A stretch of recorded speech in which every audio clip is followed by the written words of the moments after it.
ណាយោអេស្អីគេយោហ្នឹងហើតែឯងខ្លែងហើតែគូអូនណៃកុំទៅយូរខ្លាចបងបានគេអង្គុយអង្គលគោកឈើដើរទៅតាមដំណើរម៉ែព្យាយាមខំបង្ហាត់កូនដើរមិនទៀបអូយរ៉េបអីទេម៉ែវិញអើយណែតាប៉ែអាថ្ងៃនេះសបាយចិត្តអីសបាយយ៉ាងនេះចែកឲ្យខ្ញុំសបាយផងមានរឿងអីប្រាប់ខ្ញុំឲ្យបានសបាយផងម៉ែវាខ្ញុំសបាយថាអញ្ចេះក្រុមគ្រួសារយើងវាជួបជុំគ្នានិយាយមកកំភ្លេតាំងពីអាបុំអាក្រូចកូនបកើតកូនប្រសាអូចឹងទេហ៎ប៉ុន្តែអញ្ចេះបើបាក់ចិត្តបន្តិចអាក្រូចពេលដែលវាផឹកស្រាសវឹងតិចតួយអាហ្នឹងសវឹងខូចតាបីចានវាយឆ្នាំងឯងមុនវាយពីងធ្លាយទឹកទាំងព្រឹកឯងគិតមើលបបាអាហ្នឹងតែសវឹងគឺខូចចឹងតែហ្មងប៉ុន្តែខ្ញុំហ្នឹងអាណិតដល់កូនបុំដែរមានកូនដល់តែពីរអាចៅស្រីនោះខំរៀនខំសូត្រយកចិត្តទុកដាក់និយាយពីបកែបែរអាចៅប្រុសវិញគ្នាស្ដាប់ប្រកបពុកម្ដាយអីមិនតិចសោះឥឡូវណែម៉ែវាមិនបាច់និយាយច្រើនទេបើកមកញ៉ៃអូស្ដាប់អូបិទឈូអូមែនឯងទៅបើកក៏មានព័ត៌មានថ្មីឲ្យយើងត្រូវស្ដាប់ព័ត៌មានក្រៅប្រទេសក្នុងប្រទេសណាពីបរិស្ថានពីថែរក្សាសុខភាពអើយឡៃណាចេះឯងខានបើកយូររ៉ាត់ចូលខ្លួនឯងមកអង្គុយមុខនេះអង្គុយនេះស្ថានីយ៍វិទ្យុកន្ទ្រៀងខេត្តបាទសូមជម្រាបសួរដល់ប្រិយមិត្តអ្នកស្ដាប់ទាំងអស់ដែលកំពុងតែតាមដានស្ដាប់នៅក្នុងវិទ្យុនៅតាមគេដ្ឋានបាទថ្ងៃនេះកម្មវិធីព័ត៌មានបានមកដល់ហើយបាទនីតិព័ត៌មានស្ដាប់ព័ត៌មានឯងដំណឹងបាត់ឆ្កែគាត់ណាបាត់ឆ្កែក៏ផ្សាយដែរខ្ញុំបាទឈ្មោះអាពីលប្រពន្ធឈ្មោះលុកបានបាត់ឆ្កែឈ្មោះបោពេជ្រសារិកាឆ្កែបរោះជាងម្ចាស់ទៀតឯងអើយបងប្អូនណាបានឃើញមកឆ្កែខ្ញុំគឺសម្បុរសបាទមានកម្ពស់1.7 ម៉ែត្របាទហើយមានពាក់បន្តោងហ្នឹងគឺថាបន្តោងពេជ្រតម្លៃប្រហែលជា$5,000បងប្អូនណាបានឃើញឆ្កែរបស់ខ្ញុំបាទសូមប្រគល់បន្តោងសាកលពេជ្រមកឲ្យខ្ញុំវិញរួចហើយយកឆ្កែចុះបាទសូមអរគុណព័ត៌មានល្អណាស់ឯងអានេះប្រហែលជាបែកស្រីទេដឹងឯងដំណឹងសួររកបងប្អូនអាហ្នឹងខ្ញុំចង់ស្ដាប់ប្រាសួររកបងប្អូនហ្នឹងខ្ញុំបានបាត់បងប្អូនតាំងពីយូរលង់ណាស់មកហើយមិនដឹងថាបងប្អូនខ្ញុំនោះប្រុសឬមួយក៏ស្រីមិនដឹងថាបងប្អូនខ្ញុំនោះឈ្មោះអីសពថ្ងៃមិនដឹងជារស់នៅទីកន្លែងណាទីកន្លែងណីបើបងប្អូនណាបានឃើញសូមប្រកល់ឲ្យខ្ញុំបាទហើយសូមជួយប្រាប់ផងថាបងប្អូនខ្ញុំនឹងឈ្មោះអីហើយបងនឹងឈ្មោះអីហើយខ្ញុំបាទនឹងឈ្មោះអីអើយប្រកាសដូចអត់ប្រកាសយ៉ាងណាបើមិនស្គាល់ដំណឹងរើសបានកាបូបខ្ញុំបាទបានរើសបានកាបូបមួយដែលជ្រុះតាមផ្លូវបាទកាបូបនោះគឺថាក្នុងកាបូបមានលុយចំនួន$30,000បាទខ្សែកមាសនិងខ្សែដៃមាសចំនួនមាសគិតទៅយ៉ាងជា2គីឡូបាទបើបងប្អូនណាបានដឹងថាបាត់កាបូបលុយទាំងនេះបាទសូមអញ្ជើញមកយកលុយនិងមាសប្រទះខ្ញុំវិញចោះខ្ញុំបាទនឹងជូនសគុណថែមពីលើ$200ទៀតបាទសូមអរគុណអីរូបអេម៉ែបាត់កាបូបហើយថែមលុយទៀតវៃលិខិតថ្លែងអំណរគុណខ្ញុំបាទឈ្មោះព្រានព្រៃព្រមទាំងភរិយាសូមថ្លែងអំណរគុណដល់លោកពូងួននេះព្រមទាំងភរិយានិងបុត្រដែលពូឆ្លៀតឱកាសពេលវេលាដ៏មានតម្លៃបានមកជួយដុតផ្ទះប្អូនចៅយ៉ាងឆេះសន្ធោសន្ធៅបាទគឺថាសូមអរគុណបងយ៉ាងពងពោះព្រោះសប្តាហ៍ថ្ងៃនេះប្អូនដេកនៅវត្តទេបាទអូយព័ត៌មាននេះឯងហើយឆេះផ្ទះអរគុណគេទៀតបើកបាត់ចម្រៀងវិញនាទីប្រឡងចម្រៀងអែមនិងអែមបាទនេះគឺជាកម្មវិធីប្រឡងចម្រៀងដែលជាស្នាដៃ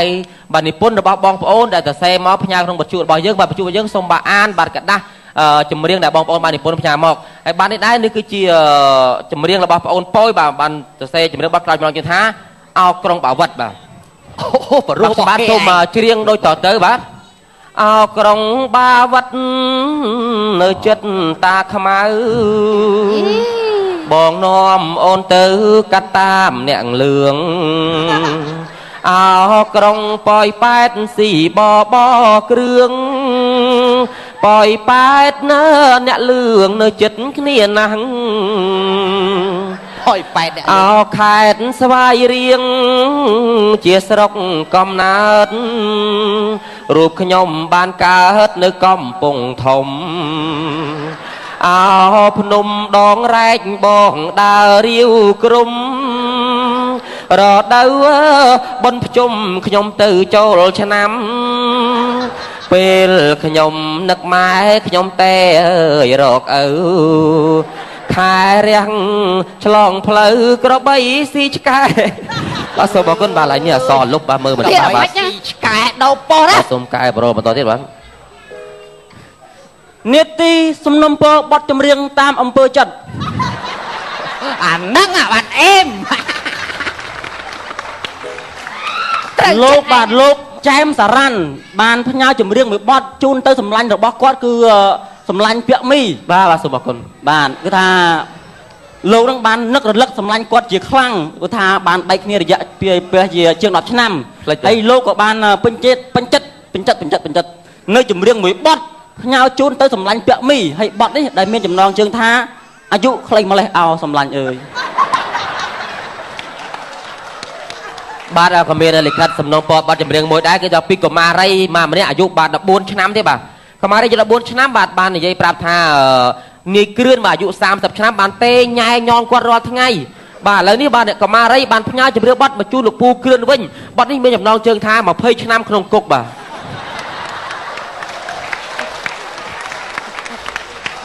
មកយ៉ាងដែរថាឯង បាទនេតិបន្តទៀតនេះបាទសូមជូននេតិសំណុំពរបទចម្រៀងបន្តទៀតបាទបងប្រុសម្នាក់បាទបានសំណុំពរបទចម្រៀងមួយបទឲ្យផ្ញើជូនទៅលោកពូរបស់គាត់បាទថ្ងៃនេះបាទដែលលោកយាយរបស់គាត់បានស្លាប់បាទឥឡូវបងប្អូនកំពុងតែយំកើតទុកពេញផ្ទះឥឡូវនេះគាត់អាចបានទៅទេបាទគាត់សូមផ្ញើចម្រៀងបទនេះសូមផ្ញើចូលរួមរំលែកទុកនៃសាកសពផងបាទបទនេះមានចំណងជើងថាភ័ព្វសំណាងបាទមនុស្សងាប់មានធ្លាប់សំណាងទៀតវិញបទចម្រៀង បាទអរគុណបាទនីតិបទចម្រៀងត្រូវបានបញ្ចប់បាទសូមអរគុណបាទសូមនីតិផ្សាយម៉ោងមើលម៉ោងឯងត្រូវនៅពេលនេះម៉ោងប៉ុន្មានម៉ោងនៅក្នុងវិទ្យុអី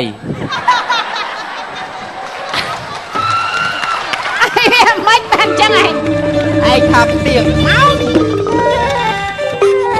តែចូលអត់លើកទៀតដាច់ចិត្តម៉ែអូយវាថៃមីកពៅពុកអីឲ្យម៉ែបាច់ចេះដឹងរឿងខ្ញុំឯងចង់ធ្វើអីនាំគ្នាទៅធ្វើនៅក្នុងធ្វើទៀតកើតទុកប៉ុនភ្នំនេះ ធ្វើក៏ធ្វើដែរម៉ែវាមកណែធ្វើស្អី ធ្វើតបោផ្ទះ មកធ្វើតបោផ្ទះទៅ វាតម៉ោងម្នាក់ឯងអើយក្មេងសម័យឥឡូវវាចឹងវិញតែមានពីណាស្រឡាញ់ផងស្រឡាញ់ម្ដង បាទលោកសេនាងកញ្ញាទីមេត្រីបាទនេះគឺជាកម្មវិធីបាទទទួលប្រិយមិត្តបាទខលចូលដើម្បី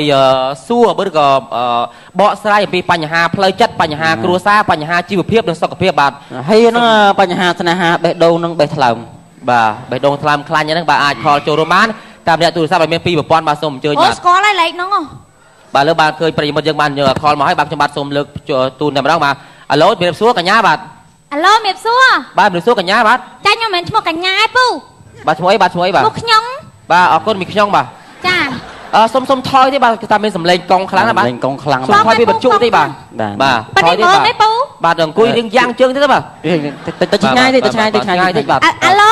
លឺអីពូបាទលឺច្បាស់បាទសុំទោសបាទកញ្ញាមានបញ្ហាអ្វីដែលត្រូវឲ្យកម្មវិធីយើងបកស្រាយដែរជាមួយនឹងវាគ្មិនទាំងពីរនាក់បងប្អូនបង្កើតទេបាទអត់ទេខ្ញុំអត់មានបញ្ហាអីទេប៉ុន្តែខ្ញុំគ្រាន់តែចង់ឲ្យពូផ្ដល់ដំបូងមានខ្លះព្រោះខ្ញុំមានសង្សារមួយហើយឥឡូវហ្នឹងខ្ញុំចង់ដឹងចិត្តគាត់ហ្នឹងថាគាត់ហ្នឹងស្រឡាញ់ខ្ញុំស្មោះអត់ព្រោះអីកាយវិការធ្វើមកលើខ្ញុំហ្នឹងដូចមិនគួរគាត់បីសោះបាទរឿងគ្នាឯងសប្បាយអរគ្នាឯងបាទមកសួរខ្ញុំបាទអីទៅសួរចុះបាទតើសង្សារនៃនាងស្រឡាញ់គ្នាប្រហែលខែប្រហែលឆ្នាំហើយបងនិយាយទៅខ្ញុំចាប់ដើមស្គាល់គ្នាមួយគាត់ហ្នឹងរយៈពេល7 8ថ្ងៃអីបងបាទអូល្មមហើយបងហ្នឹងចាងុកចេះនឹងនិយាយដែរហឡូ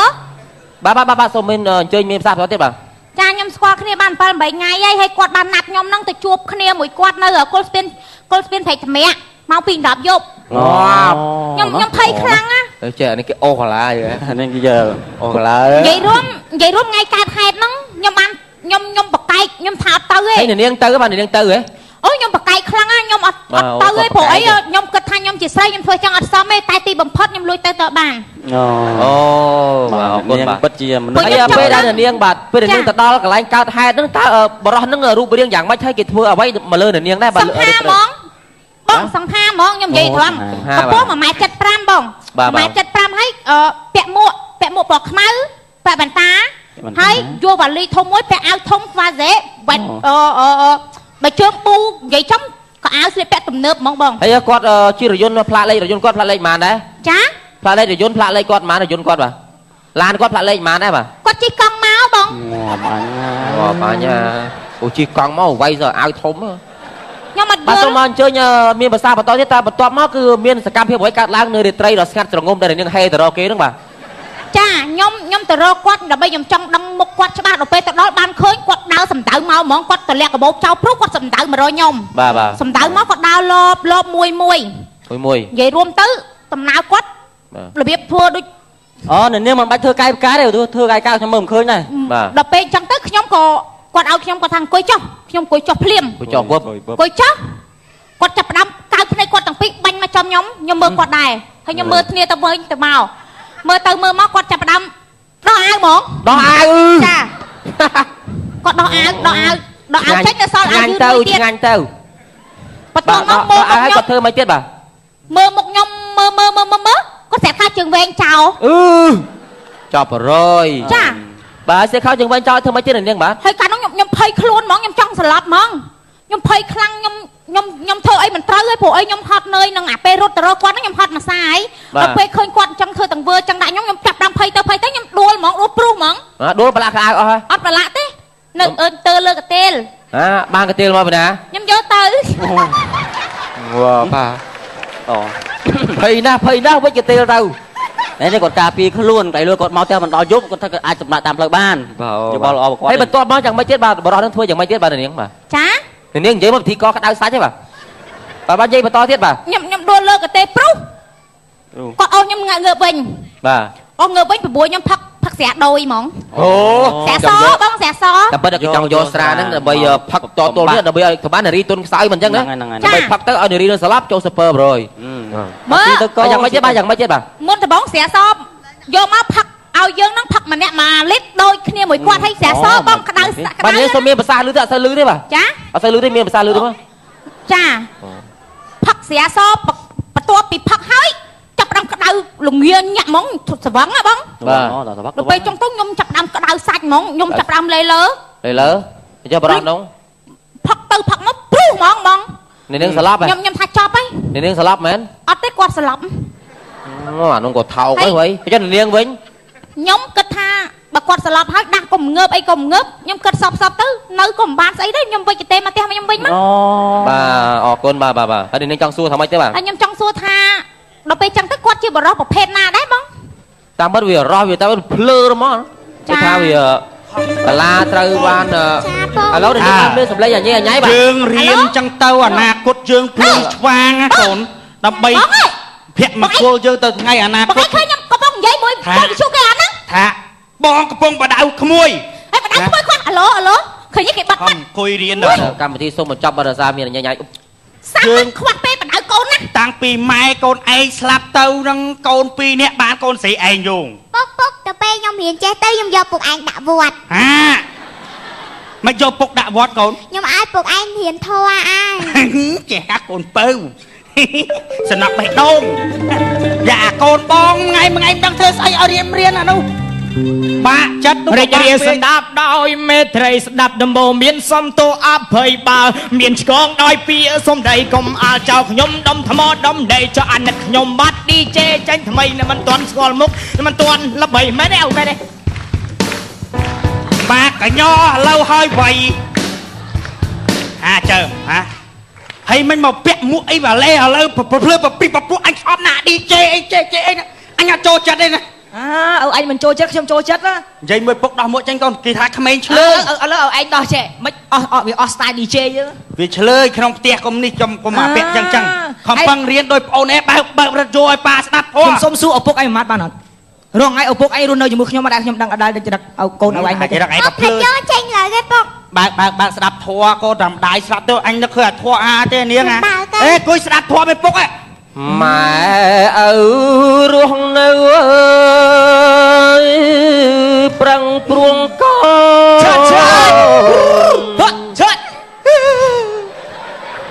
ដល់សូនជីវិតណាយបាត់សង្ខារទៅចឹងកូនមិនដឹងជាកើតនៅ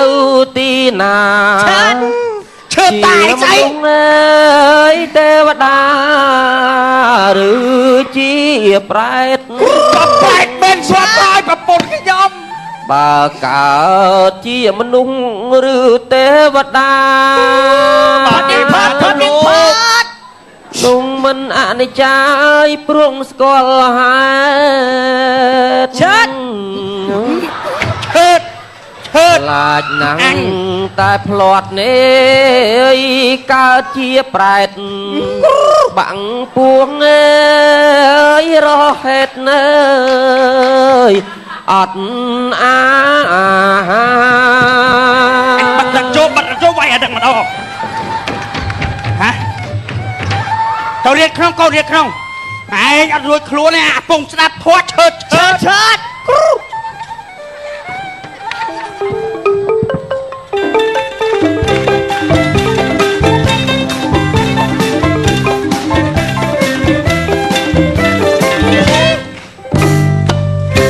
ចុះពីណាគេមកបើកស្មោតអីពេលហ្នឹងបើកស្មោតចុះកំសត់បដៃខ្ញុំហ្នឹងវាកំពុងតែឈឺផងនោះមិនព័ត៌មានតែខែមានដំណឹងឲ្យផ្សេងបងបើកបោះផ្សេងមានព័ត៌មានអីទៅដឹងដំណឹងខ្លះបោះហ្នឹងព័ត៌មានសំខាន់បាទឥឡូវនេះបាទសូមដល់នីតិពិភាក្សាបងប្អូនអាចខលមកសួរពីបញ្ហាជីវភាពបញ្ហាគ្រួសារបន្តទៀតហើយបាទមិនដោយសារគេបដោប៉ុសបាទសូមអធិស្ឋានបាទបាទសូមអញ្ជើញប្រិយមិត្តខលមកតាមលេខទូរស័ព្ទមានពីប្រព័ន្ធបាទសូមអញ្ជើញបាទបាទនេះគឺបាទមានប្រិយមិត្តខលមកហើយបាទជំរាបសួរបាទចាជំរាបសួរបងពិធីកបាទសូមអញ្ជើញឆ្លើយថ្ងៃទេកង់ណាបាទកង់ទៅមុខទេបាទអីតើរឹងក្បាលណាបាទបានហើយបងបាទនាងមានបញ្ហាអ្វីដែរនាងបាទខ្ញុំចង់សួរបងបន្តិចថាប្តីខ្ញុំរាល់ថ្ងៃហ្នឹងក៏ហូបច្រើនដែរតែនៅតែឆ្កោមអញ្ចឹងបងអូមានតែញ៉ាអីទៅពេទ្យឲ្យថ្នាំតម្លាក់សត្វល្អិតហើយតែឃើញមានអីផងចំណាស់សត្វល្អិតខ្លះយើងលាបថ្នាំតម្លាក់វាអត់បាត់ទេយើងអាចចាក់បេតុងអីបានទេចាក់បេតុងបាទអូអាហ្នឹងដល់ខ្ញុំទៅហៅជាងសំណងទៀតអញ្ចឹងអាហ្នឹងតើទៅពេទ្យបាទខ្ញុំអត់សូវដឹងដែរបើរឿងបញ្ហាផ្សេងៗបាទខ្ញុំដឹងបាទឥឡូវចេញសួរបន្តទៀតបាទចាខ្ញុំចង់សួរមួយទៀតខ្ញុំការមួយគាត់15ឆ្នាំហើយតែមានកូនអញ្ចឹងបងចាំមិនសួរប្តីនាងសួរអីគាត់ថាមកពីខាងខ្ញុំហើយខ្ញុំថាមកពីខាងគាត់រងថ្ងៃរស់នៅមួយគ្នាអីការរស់នៅមួយគ្នាយ៉ាងម៉េចដែរដេកនៅណាដេកក្នុងបន្ទប់ចងមុងធម្មតាអូចងមុងធម្មតាយើងអាចផ្លាស់ស្ទាយមកដេកតាមកដាលខ្នល់អីវិញបានទេ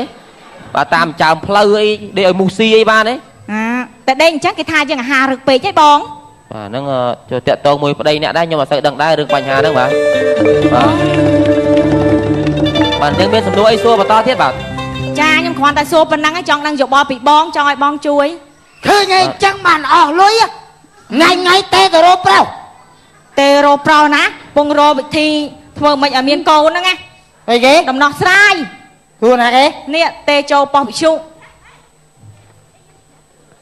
បាទសូមមកសួរបន្តទៀតបាទដូចស្ងាត់ឈឹងមកមិនភ្លុកនេះប្តីពួនវាយនេះបែកក្បាលអស់ទៀតមកឯងចង់សួរណោះសួរមួយចឹងអាឡូ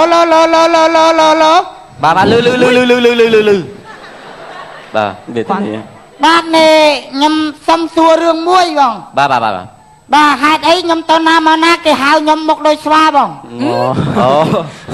លោកមុខតម្រង់មុខលោកយ៉ាងម៉េចដែរបាទគេជាហៅចឹងបាទតម្រង់មុខស្អាតក្រនបើចំោះស្រួចចកាស្រួចភ្នែកដូចតូចរងឯងចូលចិត្តស៊ីអីដែរបាទជាចំណីអាហារចូលហូបអីដែរបាទចំណីអាហារចូលចិត្តផ្លែឈើបងហើយដែរទំនេរចូលចិត្តទៅលេងទៅណាដែរបាទឡើងលើដើមឈើរុនលេងអូហើយអាសាលំអអាសាអីទេបាទអេកលៀនបាទសរុបសេចក្តីទៅស្វាសុតទេបងអញ្ចឹងបងខ្ញុំមកដូចស្វាបាទគេហៅចឹងសំព្រោះឯងចូលចិត្តតែចឹងវិញឯងហើយម៉េចនិយាយឯងមុខដូចស្វាបាត់ចោលបាត់ធ្វើអីបាត់ធ្វើអីចង់មកដៃកដាលមុខឯហ៎មកយូឌៀលឯងមុខដូចស្វា ឯងមកបង្ខានខ្ញុំពងរោវិធីដោះស្រាយណែ កលមុខបែកបែកមាត់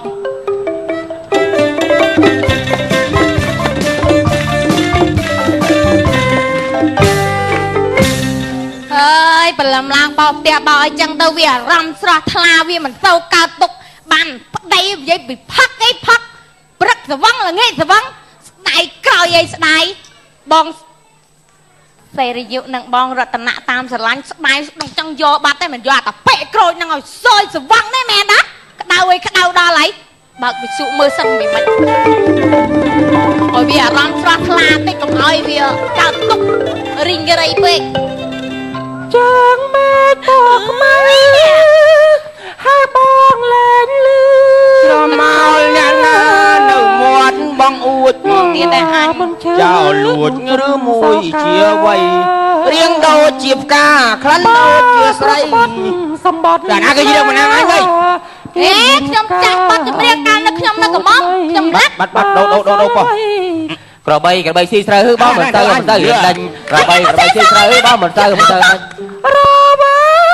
រវី អេរវល់អីអី ក្របីទៅលប់អស់ក្របីស៊ីស្រូវបងមិនទៅរៀនដាច់ក្របីដើរចេញ ខ្ញុំដោប អេ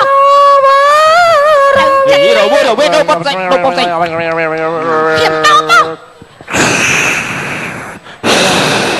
អត់ចាំបោះបង ហើយអី សាធុវោញាតញោមពុទ្ធបរិស័ទទាំងឡាយនិយាយអំពីធម្មទានទានណាយគឺការឲ្យធម៌ទៅពុទ្ធបរិស័ទបាទនីតិកាលាបដាល់បាទគឺថាបុគ្គលក្រហមកំពុងទៅវាយបុគ្គលខឿបាទចូលមកដល់បុកបាទហើយបាទ ខ្ញុំដោនេះត្រូវចិត្តណាស់ រវល់ទៀតណា ចង់និយាយថាស្ដាប់ ខ្ញុំដោទេអញក៏ចេះមិនហា រវល់ ខ្ញុំដោ អញវាយចោលអញចោល ខ្ញុំដោ អញកុំចេះ ខ្លាំងស្អីខ្ញុំមិនសមលុយខ្ញុំប្រាប់ឲ្យអញក៏មិន ដាប ហើយអញខំសក់អញមកខ្ទេចទេចឹងហ៎ ជួអញសាច់អញបែកទៅចោល អើយម៉ែមកហើយលេងហើយអេវាមានរឿងអីហ៎តែណោណែក្រោចកូនឯងម្ដងជា2ដងអាពុកអត់ថាអីទេណាឲ្យតែដាក់ស្រាររឿងតែប្រពន្ធទាស់គ្នារាល់តែថ្ងៃខ្ញុំថ្ងៃនេះអត់បានររឿងពុនទេខ្ញុំររឿងមួយរ៉ាត់យូហ្នឹងឯងគេថាខឹងខុសខឹងខាតដូចចាស់គេថាកុំជួញចង់ទាស់ខូចខាតរបស់អស់ទ្រព្យសម្បត្តិចង់គង់ប្រយោជន៍ឲ្យចេះប្រយ័ត្នពាក្យឲ្យមួយម៉ាត់ឲ្យគិតមួយម៉ោងណាដល់តែយើងវាយសំវិរៈទ្រព្យសម្បត្តិយើងអញ្ចឹងទៅខាតអាណាលុយយើងជាអ្នកចេញយល់អត់ចានក្បានពីងឲ្យបែកខ្ទេចគ្មានអីប្រើទេឃើញណា ល្មមឈប់ប៉ុណ្ណឹងបានហើយណានៅសល់តែរ៉ាត់យោនឹងមួយផឥឡូវឯងកំតិចចោលទៀតឲ្យចូលទុកម៉ែទេបានអីស្ដាប់បន្តទៀតបើឯងវាយបើផ្លាញរបៀបហ្នឹងហា ខ្ញុំទោះម៉ែចាំខ្ញុំទិញសងវិញ ឈប់ឆ្លោះគ្នាចាប់ពីថ្ងៃហ្នឹងតទៅ កែខ្លួនណាមើលគេចិត្តខាងខ្មាស់គេ តែចិត្តខ្ញុំលេងអញចោលខ្ញុំប្រាំងហើយ ខ្ញុំខុសហើយឯង ល្អហើយចែកចឹងល្អ បាទរឿងកំ pl ាញ់ខ្លីសិនអមតចប់ក៏សូមខន្តីអភ័យទោសដល់កំហុសខុសឆ្គងដោយអចេតនាបាទសូមជូនពរជ័យសុខសួស្តីសិរីមង្គលបាទ បាទអរគុណចំពោះក្រុមកំ pl